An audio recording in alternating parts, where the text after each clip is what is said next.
I wanted to spend time now talking about how our customers are taking advantage of Gaudi, what kind of applications are they accelerating with Gaudi, and show you some of the proof points in terms of the cost savings that some of them have been able to achieve.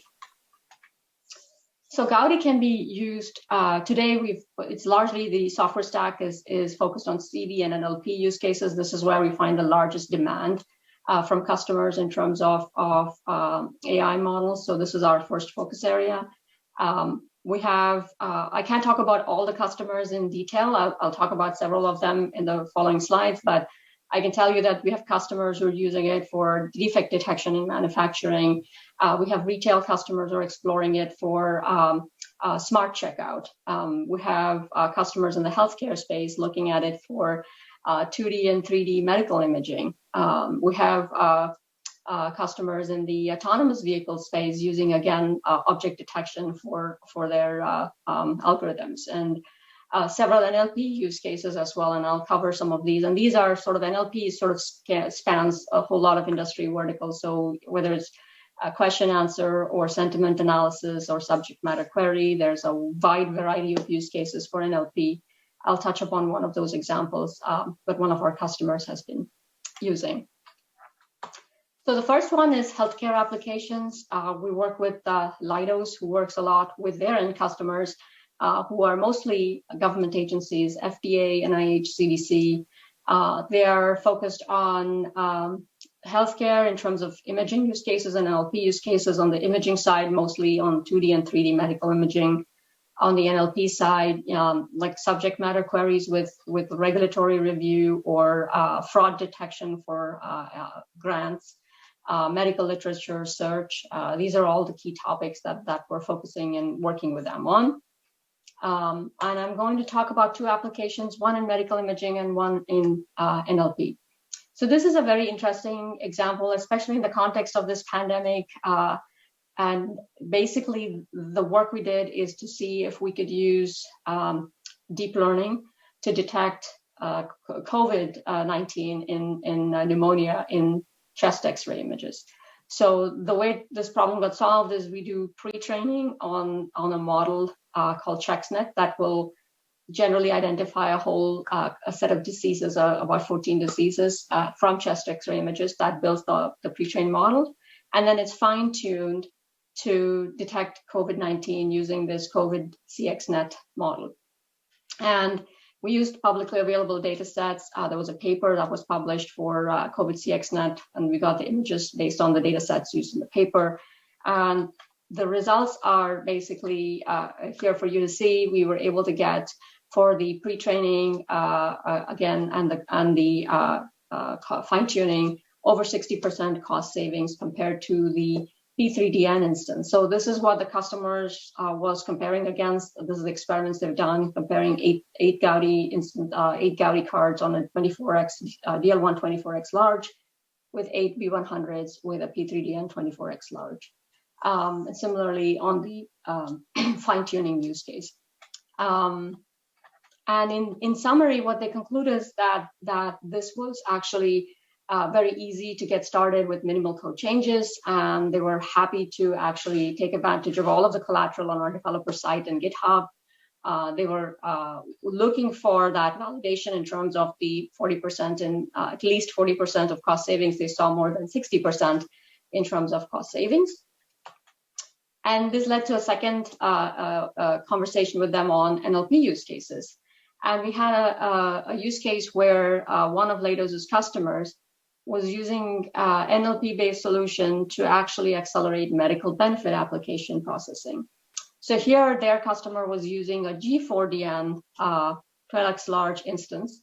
So they wanted to make sure that we can compare the DL1 performance on the same model versus on DL1 versus G4DN.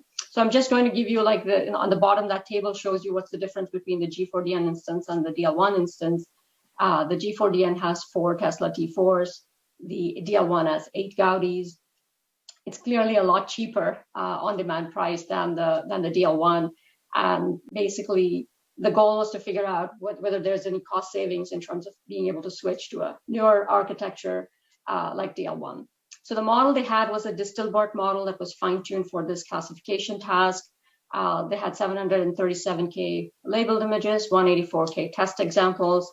And the work they did was basically to compare. And again, here we saw that the two metrics they looked at was the time and the cost. So in terms of the time per epoch, DL1 was much shorter to complete the training. And in terms of the cost, they were able to take advantage of distributed training on 8 Gaudis and basically get a 66% cost savings. So for them, again, it was very simple to get started. Single card, obviously 2 lines of code, distributed training. They had to use Horovod and OpenMPI. This was, again, very intuitive for them. They went in there and made the changes themselves and were able to get distributed training working as well and running on 8 DL1s. And we're able to get the cost savings even against an older generation G4DN instance. So for them, they basically said, yes, this is now, makes sense that DL1, it should be considered for any organization that's looking at a cloud forward strategy for their customers, especially those who are cost sensitive. And in terms of future work, because we are able to lower the cost to train, they could then choose more complex and accurate models. Their choice of Distilbert was because it was of the cost to train. So this basically what it does is opens the door by lowering the cost to train. You're allowing users to work on the right models and not worry about, trying to do the balance between complexity of training versus the cost. And the fact that it's, again, lower cost to train, they are now looking at doing domain-specific adaptation instead of just fine-tuning. Can we take the model and actually train it on specific language and text that's domain-specific, so that then you have a better relevance in terms of how you do the fine-tuning for that specific topic. So that's the next kind of set of things that they're going to look at. And it basically opens the door to do newer things because we have lowered the cost to train and empowered them to try new things with Gaudi. Any questions?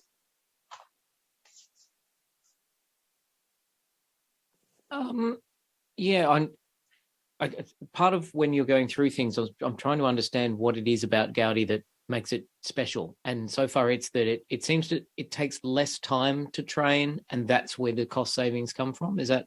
It's a combination, right? I think it gives you it's a combination of the cost and performance, because if you are comparing against V100, obviously we can get same or better performance.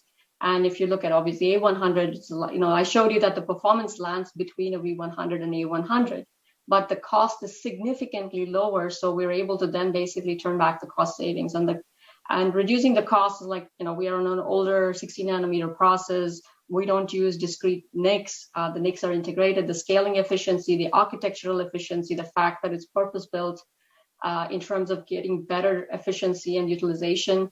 All of this adds back into indirectly being able to pay back as cost savings to the customer. So it's more efficient. So I think that's where Gaudi shines. It's showing the strengths of the architecture and being able to say this is what it offers by having a purpose-built architecture. Hopefully you've read what's on this slide. This is the CTO of Health and Human Services at Leidos. Really excited to have begun this journey with Intel and AWS, and we are actually very eager to continue this collaboration with Leidos. I'm not going to double click as much into some of the future examples. I'll just show you I'll hit on a few key points. This is about FinTech workloads with Gaudi. We work with a startup called Riskfuel, and they are using ResNet-inspired topologies for number crunching. They're using risk derivative calculations. The traditional method is compute intensive, it's slow and noisy.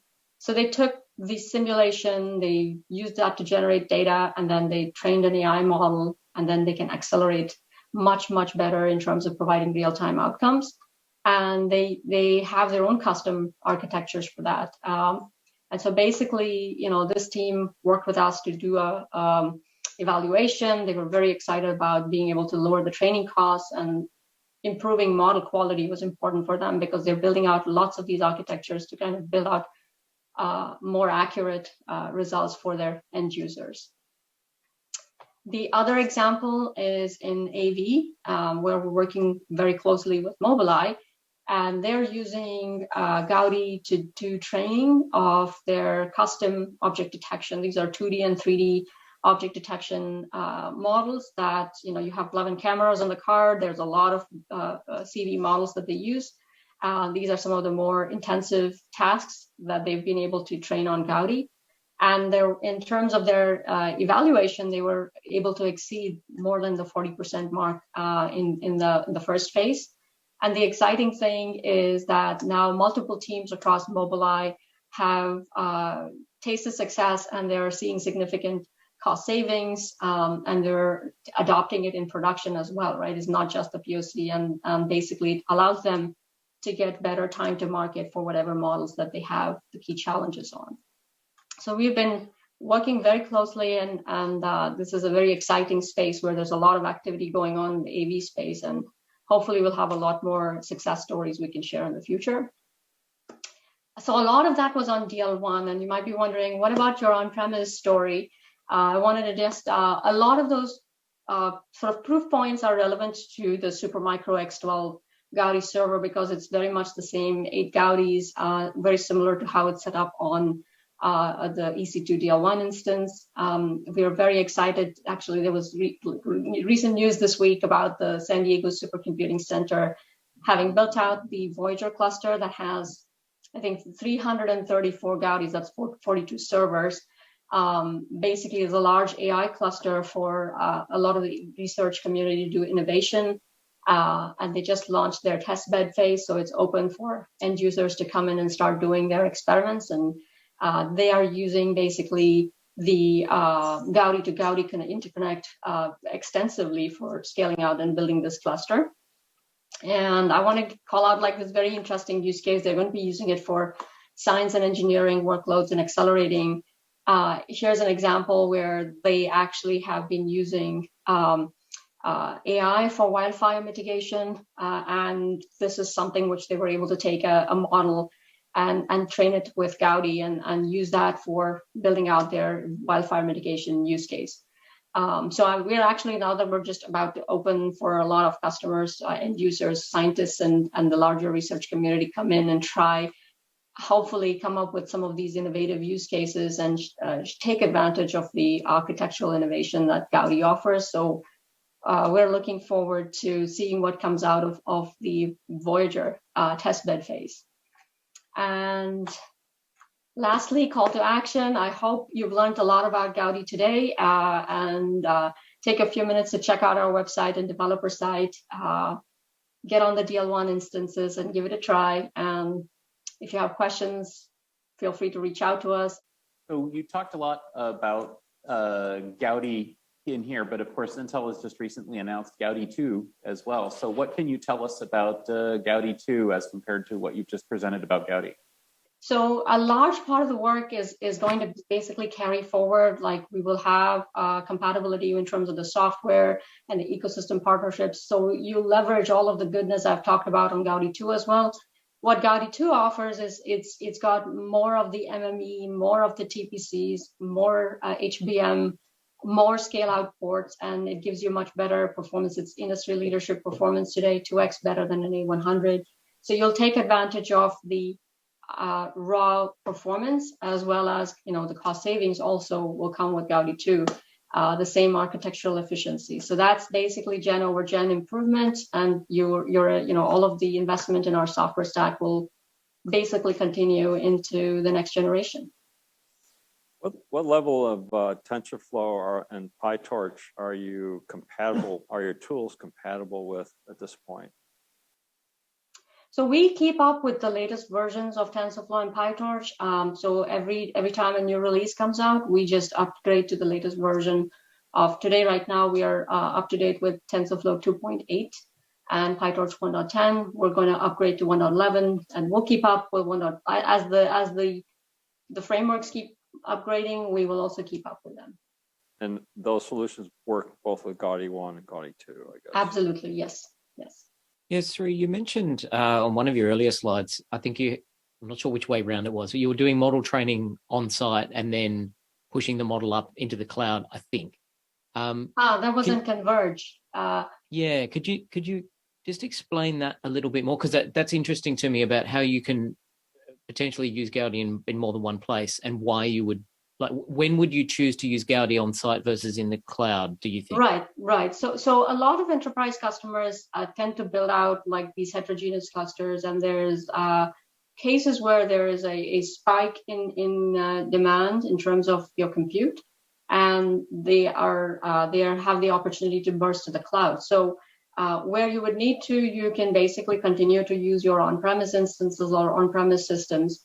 And when there's that need for additional demand, you can basically, you're not going to break your training across like on-premise and cloud. You're just going to take a job and then run it on the cloud instead of, if you don't have capacity on premises. And many of these customers have hybrid on-premise cloud infrastructure. And so this allows them to seamlessly take an MLOps approach to it, irrespective of whether the hardware is on-premise or in the cloud, or you have existing hardware, like, you have maybe a cluster of CPUs and a cluster of GPUs.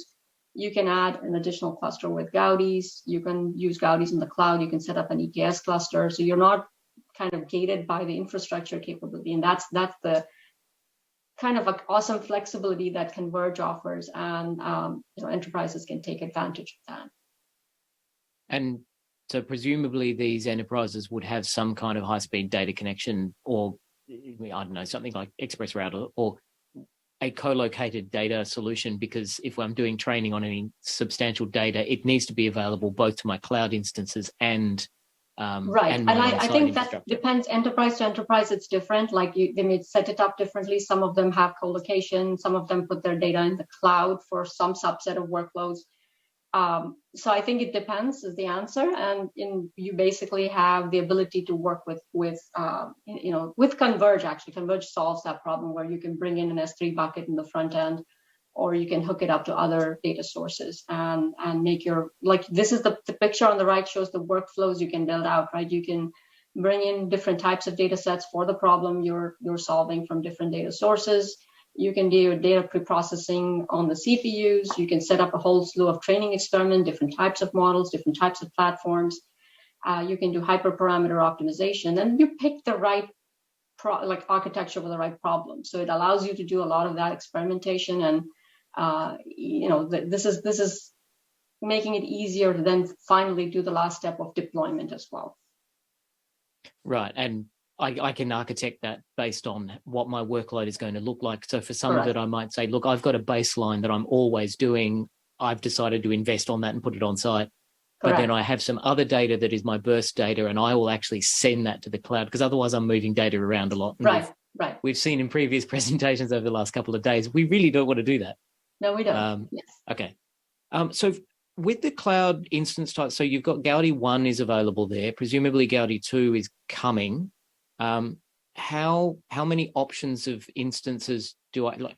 I'm sure there's more than one instance. How easy is that for me to find? Because there's AWS right now console there's just one instance. You look for the DL1 24x large, and that's the one size that we have available right now. It has 8 Gaudis in it, so you just search for a DL1 24x large. It's in 2 availability zones, US East and US West. Right now, those are the 2 in AZs that it's available in. And over time, AWS will expand that. That's where we have Gaudi on AWS today. Maybe you could talk a little bit more about the comparison of Synapse AI versus One API in terms of when would you use this versus the other API that Intel has. Yeah. So the main thing is, like I said, the level at which we work with our data scientists and ML engineers is at the TensorFlow and PyTorch level. So, and most of that is largely that Python library that interfaces with TensorFlow and PyTorch. So we're not telling them to do something different from what they would do. They can continue to use the same programming capabilities in TensorFlow and PyTorch. So for us, that because the scope of the problem is narrower to deep learning and not as broad as the general purpose use cases and capabilities across HPC and AI that you would do with both CPU and GPU, The overlap is very, very small, and largely we're focused on TensorFlow and PyTorch. And at the end of the day, below that, it has to be with Synapse AI, which is specific to the Habana software stack. Now, there are opportunities to kind of build out other interface points where we can integrate, and over time we will continue. In the near, like for Gaudi 1 and Gaudi 2, we were very focused on time to market, and we didn't want to kind of change a lot of things with respect to our software stack. As we keep moving forward, we will be collaborating a lot more closely with our Intel software teams to build out those connections with one API. So is the long-term, is the goal to have a single API, or is the goal to maintain two, or is the goal to have Synapse API be a different tool for different people? So I'll answer it at a very simple level. The API that the users are going to be using is PyTorch and TensorFlow. So I'm not changing that API, right? We're introducing two Python APIs, two libraries at that level, and they're going to be specific to the hardware. So we're not dictating any API changes. So it's not like, it's very, very that's the touch point is very limited with Synapse AI. We're not encouraging at like a low level programming with lower level C APIs. The only part is the TPC programming, which a very small number of users will be working with, and that's the place where there's opportunity to collaborate and say you can write common kernels across and write ones and run it on multiple platforms. So like a very small slice of this is where we can see more overlap. And like I said, the Intel team is also working, the software team is building out a longer term plan, and we will collaborate with them and build out those integrations as wherever it makes sense. So Sree, there's another solution that Intel has. I think it's called DL Boost, which uses CPU based matrix multiplication and lower precision arithmetic.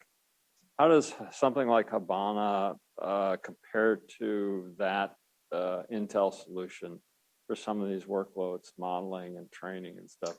And also, I was intrigued. I just looked at your website, and you have both a training chip and an inferencing chip, and you haven't talked about the inferencing chip at all. Yeah, we basically have we just introduced Greco as well, which is also for inference. We've spent a lot of energy on training. It's a larger problem that we're going after. A lot of I could spend a lot of time also on inference, and so I picked the topic to double click on today to be training. It's the same Synapse AI software stack that will support, the inference platforms and the training platforms. We'll have obviously our inference product doesn't have. We'll have different types of features, lower precision data types that we'll add support for. We haven't announced exactly like the full features in terms of the software stack yet. We just announced availability of Greco. We're going to be building out the long-term roadmap for our software, and we'll announce that. So I don't have that yet, and that's something we're still building out. How long have you actually been in AWS as an instance that can be used and consumed at pretty much some moment? Since the end of October last year. So it's about not like 7-8 months. Yeah. And the DL1 instances have 8 Habana server attachments? Is that 8 Habana Gaudi cards? And would that be like the maximum you could potentially configure to a server, or is that just a particular limitation of what you decide to implement in AWS? That's largely designed with AWS, right? So whatever design that AWS chose was 8 cards. Our own development servers also have 8 cards. That seems to be like the sweet spot. For HLS, like for our internal use, we also built an HLS 1H, which had 4 cards. But we generally find that there's 8 cards with like all-to-all, with each card connected to every other card within the server, allows us to kind of get that all-to-all connectivity and then use the other ports for scale out. And that's the architecture that having that one server with 8 cards, both on the Supermicro side and on DL1 is the same architecture for the server.